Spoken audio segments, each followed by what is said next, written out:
Hello friends, welcome back to the channel. दोस्तों, इस video में हम बात करेंगे आईडीएफसी लिमिटेड के लिए, लेकिन उससे पहले आप लोगों से रिक्वेस्ट करना चाहूँगा। पहली रिक्वेस्ट ये है कि अगर आप इस चैनल को फिनांस मार्केट को फर्स्ट टाइम देख रहे हैं, सब्सक्राइब करके बेल आइकन को ज़रूर सेट कर लीजिएगा, ताकि दोस्तों उससे वीडियोस की आपको नोटिफिकेशन मिल जाया करेंगे और आप सबसे पहले देख पाएंगे। दूसरी चीज़ कि अगर आप डीमैट या ट्रेडिंग अकाउंट ओपन कराना चाहते हैं, डिस्क्रिप्शन बॉक्स में लिंक दिया गया है। दोस्तों, आईडीएफसी लिमिटेड अगर हम प्रीवियस ट्रेडिंग सेशन में देखें तो 64.45 पे ओपन हुआ, 64 का लो बनाया और 67.00 का हाई। 3,51,60,910 टोटल वॉल्यूम, 66.20 के ऊपर बंद हुआ। अगर हम मार्केट कैप की बात करें तो इस नॉन बैंकिंग फाइनेंशियल कंपनी की 10,568 करोड़ रुपए मार्केट कैप है। अगर हम इसके 52 वीक हाई एंड लो की बात करें तो दोस्तों 52 वीक लो है 41.65 का और हाई है 68.30 का।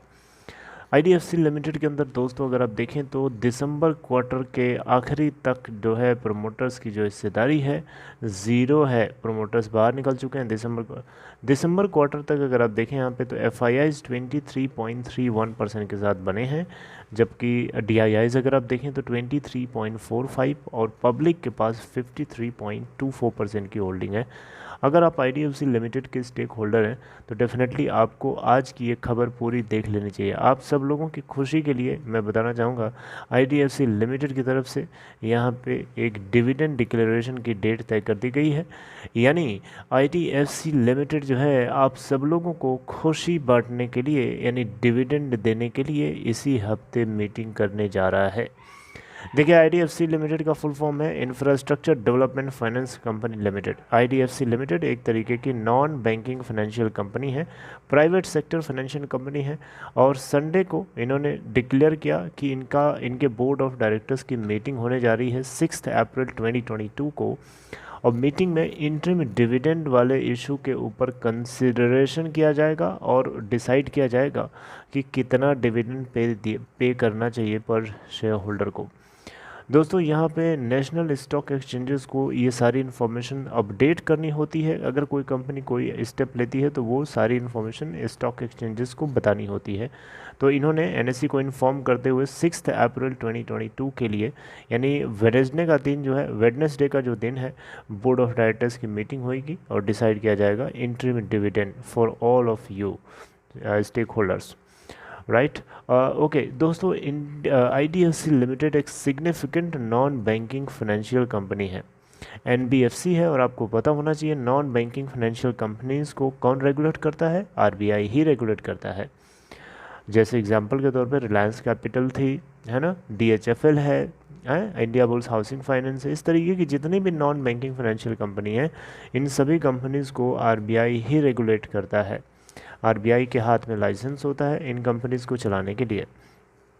दोस्तों, आपको बताना चाहूँगा ये एनबीएफसी यानी आईडीएफसी लिमिटेड जो है बहुत तरीके के एसेट मैनेजमेंट से जुड़े हुए बिजनेसेस में इन्वॉल्व है। ये इन्वेस्टमेंट भी करती है, जिससे पब्लिक इन्वेस्टमेंट है, प्राइवेट इन्वेस्टमेंट है, institutional broking, infrastructure, debt funds, हर जगह पे इन्वेस्टमेंट करती है।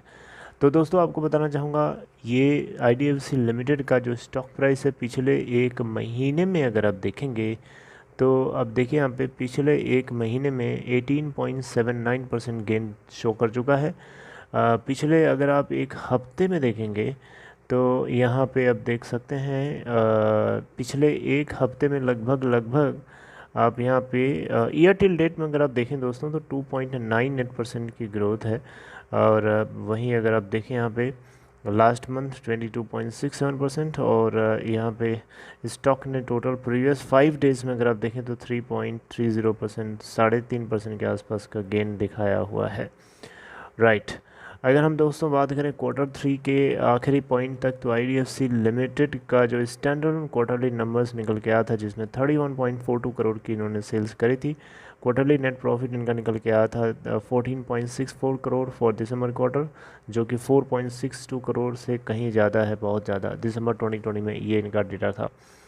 और दोस्तों, यहाँ पे आईडीएफसी लिमिटेड का जो ईपीएस अर्निंग पर शेयर है वो भी ग्रो करके 0.09 हो गया था, जबकि इससे पहले दिसंबर 2020 में 0.03 था। तो अच्छी बात है। बहरहाल दोस्तों, आपको ये खबर जो है जानकारी होनी चाहिए IDFC लिमिटेड के अंदर क्या हो रहा है। अगर आप इसके अंदर होल्डर हैं, शेयर होल्डर हैं, तो आपको ये बात ज़रूर पता होना चाहिए, राइट। और एक बात और आपको नोटिस करनी चाहिए कि IDFC फर्स्ट बैंक ने भी इन्फॉर्म किया है NSE को कि 30 अप्रैल 2022 को, यानी इसी महीने के आखिरी डेट को IDFC फर्स्ट बैंक के बोर्ड ऑफ डायरेक्टर्स की भी मीटिंग है और मीटिंग में डिसाइड किया जाएगा फाइनेंशियल ईयर 2022 के फोर्थ क्वार्टर के रिजल्ट के बारे में, राइट। स्टैंड अलोन बेसिस पे और कंसोलिडेटेड बेसिस पे दोनों तरीके से फाइनेंशियल रिजल्ट को पोस्ट किया जाएगा, पूरे फाइनेंशियल ईयर के लिए भी और क्वार्टर 4 के लिए भी। ओके, तो 30 अप्रैल 2022 के लिए तैयार रहिएगा। आपको मैंने पहले ही बता दिया, आगे अगर कोई खबर आएगी तो वो तो मैं डिस्कस करूँगा ही करूँगा। Alright, so this is all about this video. I hope you like this information. अगर आपको कंटेंट अच्छा लगा हो तो इस वीडियो को लाइक शेयर करके अप्रिशिएट कर सकते हैं। And take care.